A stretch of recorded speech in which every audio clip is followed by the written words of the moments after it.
6장 27절에서 38절까지의 있는 말씀입니다. 하나님의 자비를 아는 사람은 원수도 사랑할 수 있습니다. 예수님은 원수를 사랑하고 우리를 미워하는 자를 선대하며 저주하는 자를 축복하고 모욕하는 자를 위해 기도하라 하십니다. 구하는 자에게 주고 대접받고자 하는 대로 대접하며 대가 없이 구워주어야 합니다. 하나님의 자비로우심처럼 자비롭고 비판하지 말고 용서해야 합니다. 27절입니다. 그러나 너희 듣는 자에게 내가 이르노니 너희 원수를 사랑하며 너희를 미워하는 자를 선대하며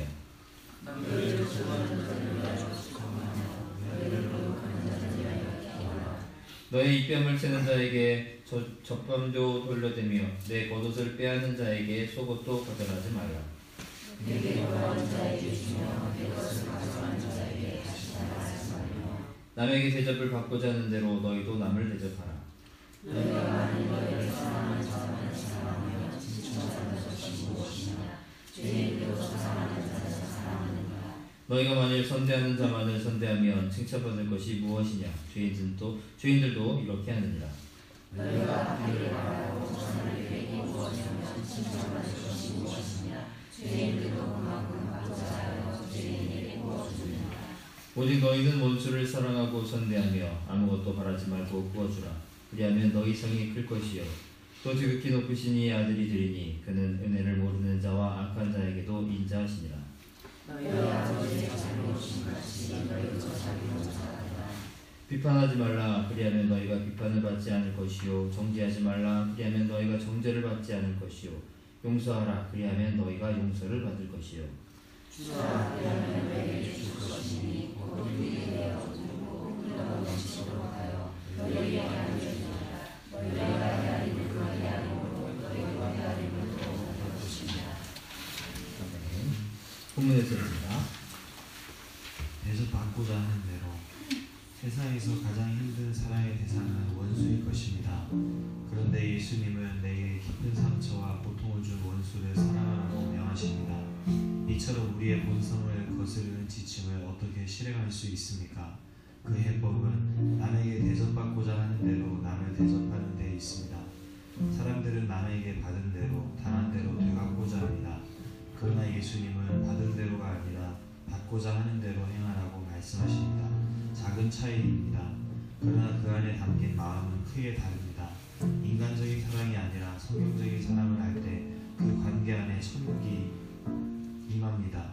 이길 수 있지만 져주고 등 돌린 사람을 먼저 안아주고 저주의 축복으로 대응하는 것이 천국 백성의 모습입니다.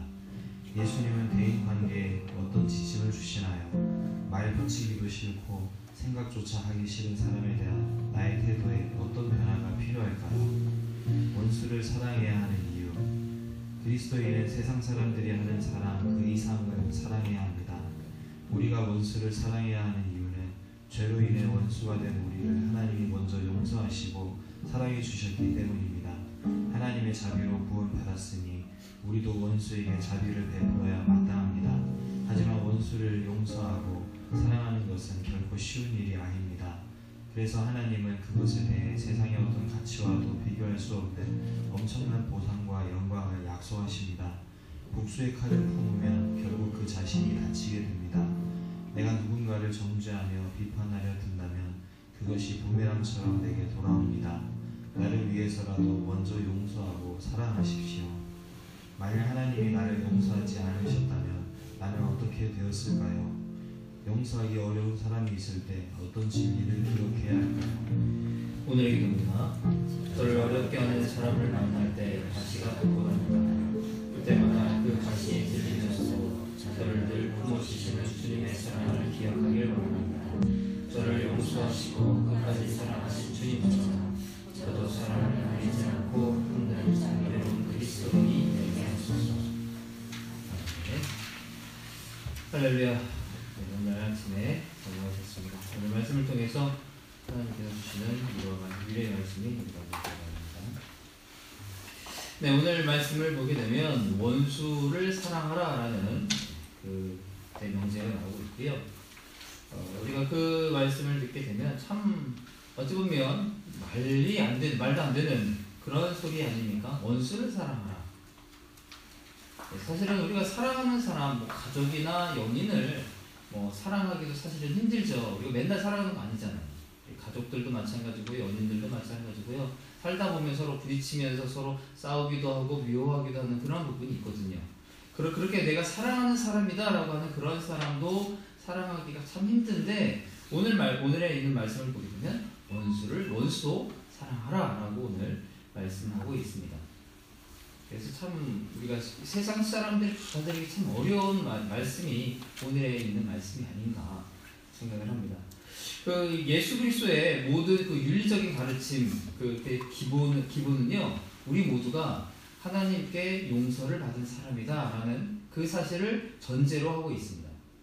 그러니까 우리가 죄인이었고 우리가 용서를 받았기 때문에 그 큰 용서를 받은 사람으로서 그 작은 용서해야 하지 않은가라고 이야기하고 있다는 거죠. 그래서 우리가 늘 그 생각을 마음속에 품고 살아야 함을 말을 하고 있습니다.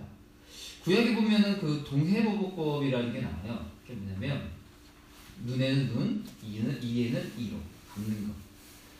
뭐 지금 보게 되면 당연한 말인데, 그 고대 근동, 그러니까 그 당시에 있어서 동해 같은 당한 만큼만 보복하라라고 하는 그것은요, 정말로 관대한 거였어요. 정말로 자비로운 그러한 원칙이었거든요.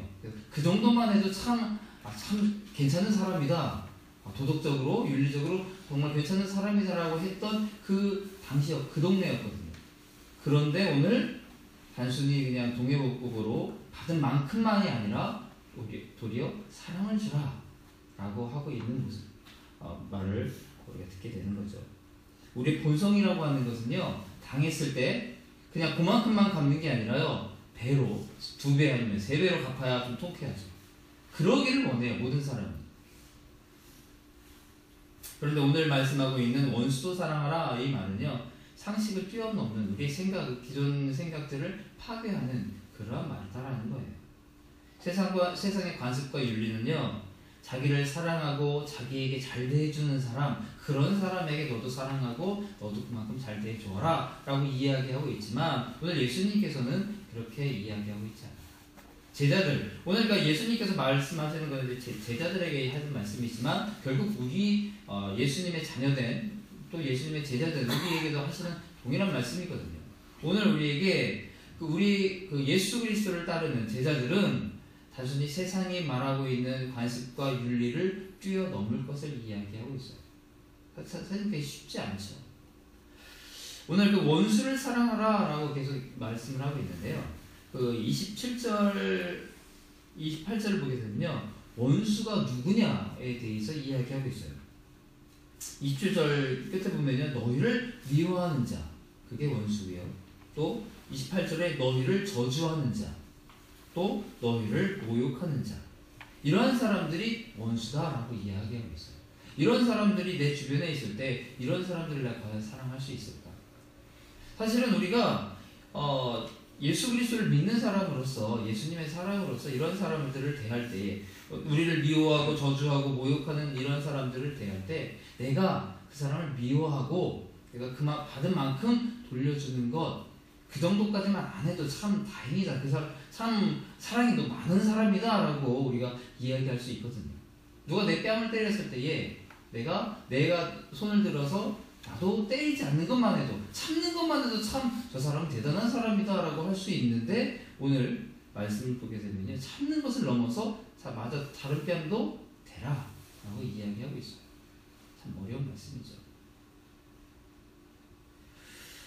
오늘 그 30절을 보게 되면요, 내게 구하는 자에게 주며 내 것을 가져가는 자에게 다시 달라지 말며, 네, 이게 우리 삶을 보게 되면요, 현재 내가 가진 것 여러 가지가 있죠. 뭐 건강도 있고요, 물질도 있고요, 여러 가지 우리의 가정이나 여러 가지 것들이 있어요. 그 많은 가진 것들이요, 사실 내 것은 하나도 없다라는 거예요. 그것이 전제예요. 무슨 말이냐면, 지금까지 하나님의 그 은총과 자비를 받으며 우리가 살아왔잖아요. 그래서 모든 것이 하나님의 것이에요. 그러니까 내가 가지고 있는 것, 그러니까 남이 나에게 빼앗아 간다라고 했지만 그게 나의 것이 아니다라는 거죠. 내 것을 뺏어간 것이 아니라 하나님의 것을 뺏어간 거예요. 그러니까 우리가 화날 게 아니죠. 하나님이 알아서 하시는 거지 내가 화날 게 아니에요. 주인이 화내야지 제가 화낼 게 아니다라는 거죠. 그러므로 하나님께서 맡기신 것을 하나님의 뜻대로 쓴다라는 그러한 개념이에요. 그래서 세상의 윤리와 법이라고 하는 것, 이런 것들이 사람을 바꿀 수 있다라고 하는 그러한 많은 사람들이 있었죠. 그리고 지금도 이제 그렇게 사용을 하죠. 그래서 법을 어기는 사람들, 그런 사람들에게 이제 뭐 교도소나 어떤 징벌을 가함으로 해서 그 사람들이 변화되기를 바라죠. 하지만 변화 안 돼요. 우리가 잘 알고 있는 그 레미제라블을 아시죠? 장발장 나오는 장발장이 이제 그 감옥에서 이제 도망쳐서 나와서 이제 그 어느 그 주교의 집으로 숨죠. 그래서 주교가 장발장을 잘 먹이고 재워줍니다. 그랬을 때에 장발장이 그 은접시를 가지고 도망가죠. 훔쳐가다가 이제 밖에서 경찰에게 잡혀요. 그래가지고 참 허름한 사람이 그런 것을 들고 다니니까 뭔가 의심이 가서 다시 그 주교의 집으로 데려가죠. 데려갔을 때에 그 주교가 그 경찰에게 그 장발장에게 말이죠. 그건 그 사람께 맞다. 그런데 한 가지 잊어먹은 게 있다. 은접시뿐만 아니라 내가 은초 때도 줬는데 왜 그것을 안 가져갔느냐라고 하면서 은초 때마저 장발장에게 주죠. 그리고 장발장은 거기에서 변화가 돼요. 그 빵 하나를 훔쳐서 그 감옥에 갇혀있던 그 수십 년 동안 그 장발장을 변화시킬 수 있는 것은 없었어요. 세상의 법과 윤리는 그 사람을 변화시킬 수 없었다라는 거죠. 그런데 그 주교의 그 따뜻했던 그 마음, 그 사랑으로 장발장이 변화됐다는 거예요. 사랑이 변화시킨다라는 거죠. 예수님께서 오늘 우리에게 하시고 싶은 말씀이 그거다라는 거예요. 사랑이다라는 거죠. 이런 것들이 단순히 그냥 그 레미제라블 그런 것에서 소설에서만 있는 것이 아니더라고요. 찾아보니까 미국에서 어떤 사람이 살인 누명을 받아서 39년인가 억울하게 감옥에서 생활을 했던 사람이 있어요. 어떤 사람이 이제 그 시골에서 어떤 가게에 주인을 총으로 쏴서 죽였다라는 그 혐의를 가지고 체포가 됐어요. 그랬을 때 12살의 어떤 아이가 증언을 해요. 저 사람이 총 쏘는 걸 봤다. 그런데 사실 그 아이는 본 게 아니에요. 본 게 아니고 총소리만 들었어요. 그런데 봤다라고 얘기를 해버렸어요. 그리고 거짓 증언을 했죠. 그러면서 이제 그 사람은 이제 감옥에 가고 사형 선고를 받아요. 사형 선고를 받았는데 그 당국에서 이제 그것을 감형을 해줘서 종신형으로 바뀌죠. 종신형을 받고서 이제 39년 동안 이제 지내게 돼요. 그래서 거짓 증언했던 그 사람은 이제 39년 동안 양심의 가책을 받아요. 그러다가 어떤 이제 목사님과 상담을 하면서 이제 그것을 털어놓기를 하고 이제 양심 선언을 하죠. 내가 거짓 증언을 했다. 그래서 그 사람이 풀려나요. 풀려났을 때 39년 동안 그 억울하게 감옥살이를 했던 사람이 얼마나 화가 나겠어. 하지만 나오면서 둘이 서로 부둥켜 안고 서로를 위로해요. 그것이 바로 예수 그리스도의 사랑이 아닌가. 사실 쉽지 않은 그런 사랑이죠. 예수님께서 하신 말씀, 요 원수 사랑하는 말은 쉬운 말은 아니에요. 그럼에도 불구하고 하는 사람이 있다라는 거죠. 그 원수를 사랑하라는 말은요, 오늘 27절에서 이야기하고 있고요. 또 35절에 보면 또 같은 말이 또 나오죠. 오직 너희는 원수를 사랑하고 선대하며, 원수를 사랑하라는 그 명령은 계속해서 나와요. 그리고 원수의 사랑은 단순히 어떤 소설이나 어떤 위대한 사람 그뿐만이 아니라요. 사실은 그 원수 사랑의 모범은요, 예수님이죠.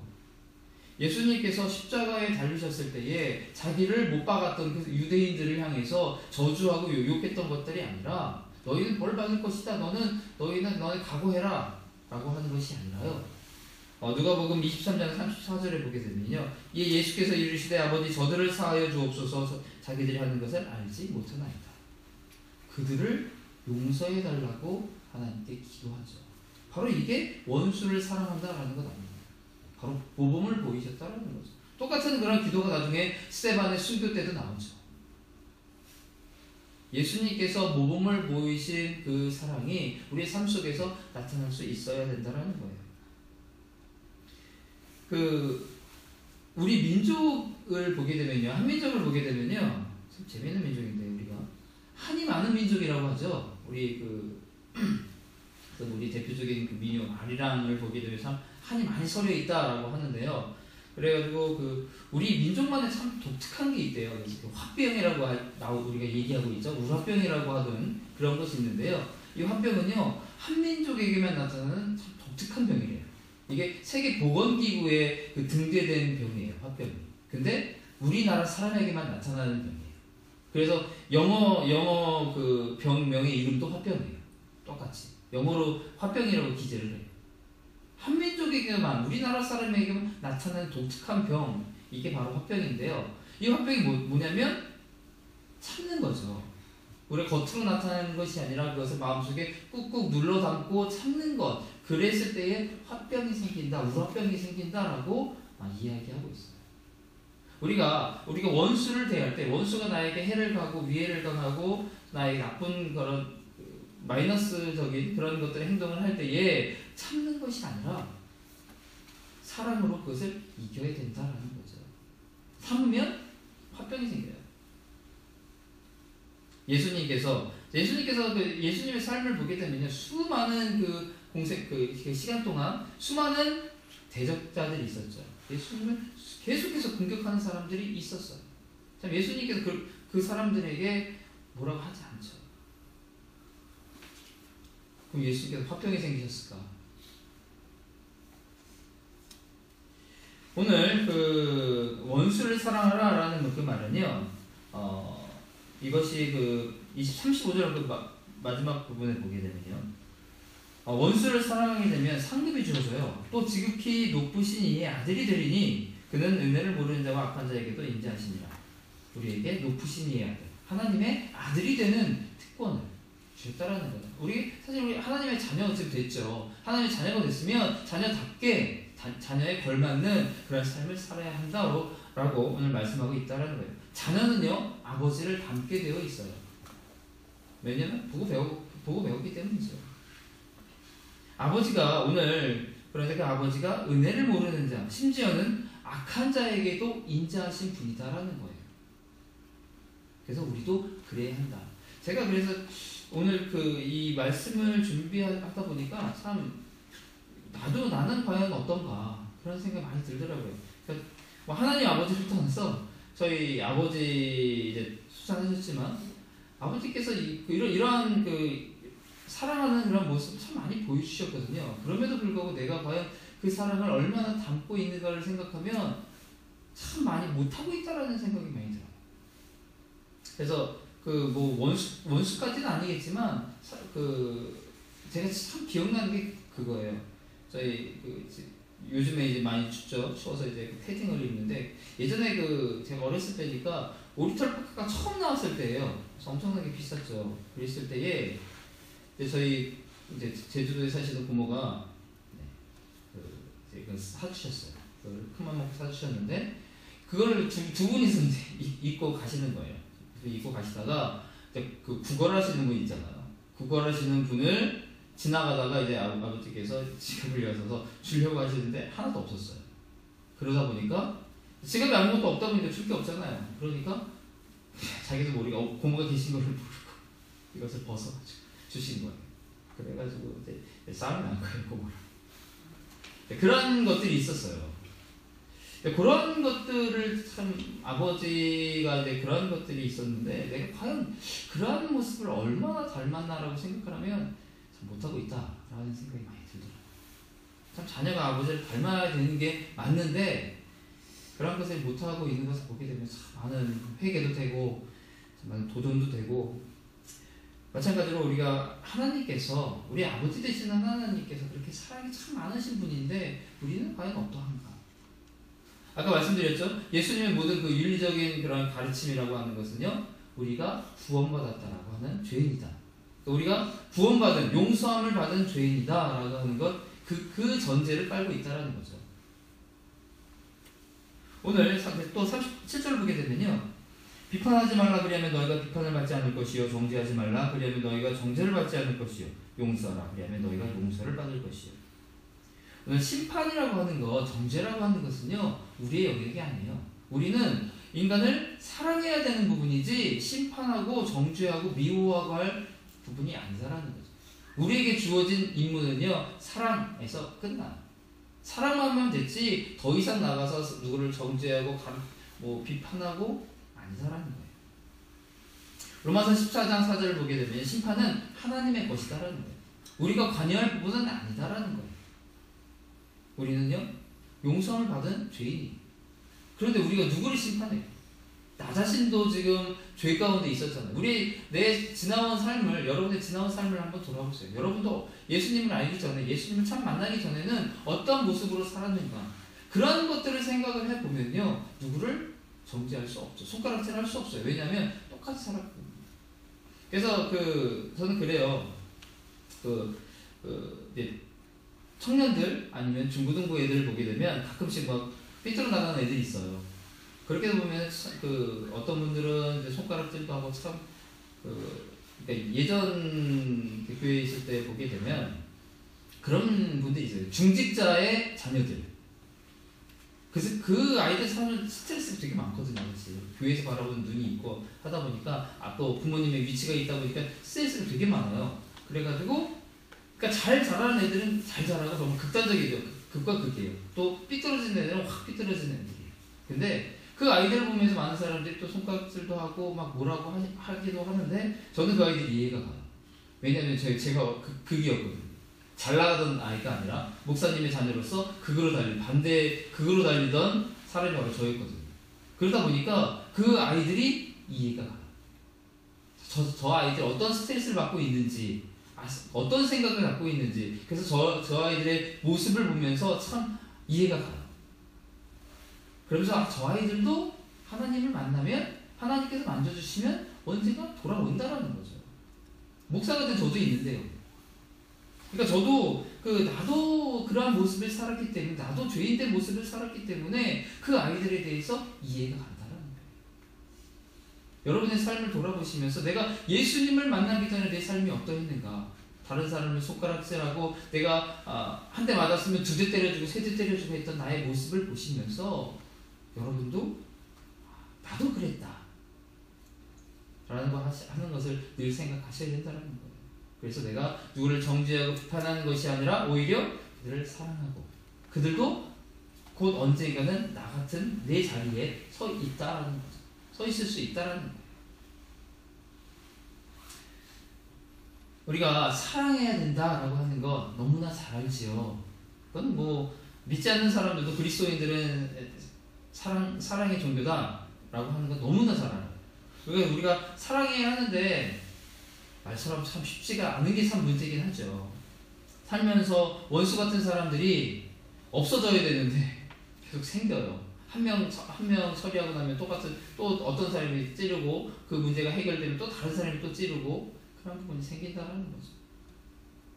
어떤 90세 할아버지에게 하나님의 사랑과 용서에 대해서 이야기하면서 이제 미워하는 사람에 대해서 얘기를 했어요. 할아버지는 사시면서 미워하는 사람들이 있으셨나요? 라고 하니까 참 많았지. 그런데 이제는 90세가 되다 보니까 미워하는 사람이 하나도 없어 라고 이야기했죠. 그러니까 참 이제 인생을 달관하면서 그러한 것들을 하나둘씩 이제 손을 놓으시고 이제 달관하셨나 보다라고 생각을 했는데 그게 아니라 90세가 되니까 미워하는 원수들이 다 죽었어. 그러니까 원수라고 하는 거는요, 원수가 죽든지 아니면 내가 죽든지 그래야 없어져요. 우리가 사랑할 힘이 내 안에는 없어요. 내 힘으로, 내 능력으로는요 사랑할 수 없다라는 거죠. 오늘 원수도 사랑하라 라고 하는 말은요 내 힘으로 사랑하라는 말이 아니에요. 하나님께서 나를 사랑하셨고요, 그 사랑을 받은 만큼 너도 돌려주라라고 하는 거거든요. 우리가 주님 사랑 안에 머물 때, 주님 그때에 주님의 사랑이 우리를 통해서 흘러간다라는 거예요.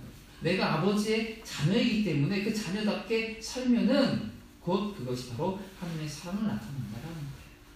하나님의 사랑 안에 머무시기를 바랍니다. 그러할 때에 원수도 사랑할 수 있는 힘이 생긴다라는 거죠. 주님의 사랑을 나타내는 오늘 하루가 되시기를 주님의 이름으로 축원드립니다. 기도하겠습니다. 예물 드렸습니다. 김현수 권사님, 허리 시술을 인도하여 주신 주님 감사합니다. 깨끗하게 완치될 줄 믿습니다. 그리고 성미연금 드렸습니다. 11조 헌금, 피아노 작전 헌금, 건축 헌금, 부재 헌금, 성경 헌금 드리셨습니다. 사랑해 주님 감사합니다. 주님께서 이 예물 기쁘게 받아주시고 하나님께 귀하게 쓰임받게 하여 주시옵소서. 하나님의 놀라운 능력이 이 가정 가운데 임하게 하여 주시고, 특별히 권사님 허리 만져주셔서 깨끗이 완치되어서 하나님께 영광 올려드릴 수 있도록 주께서 인도하여 주시옵소서. 이 시간 우리가 또 함께 하나님의 말씀을 들었습니다. 이 말씀 붙잡게 하여 주시고, 세상을 나가 살면서 나를 찌르고 나의 앞길을 가로막는 그런 원수들 앞에서 우리가 그들에게 소리를 높이고 그들을 따지는 것이 아니라 우리가 사랑으로 섬기는 주의 자녀들 되게 하여 주시옵소서. 우리의 힘으로, 우리의 능력으로는 그들을 사랑할 힘이 없습니다. 오직 주의 사랑 안에 거하게 하여 주시고, 주의 말씀을 따라 주의 사랑을 늘 마음에 품고 살아가는 그리스도의 자녀들 되게 하여 주시옵소서. 감사를 드리며 살아계신 예수님의 이름으로 기도드리옵나이다. 아멘.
주여 한번 외치시고 뜨겁게 기도하겠습니다. 주여.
아버지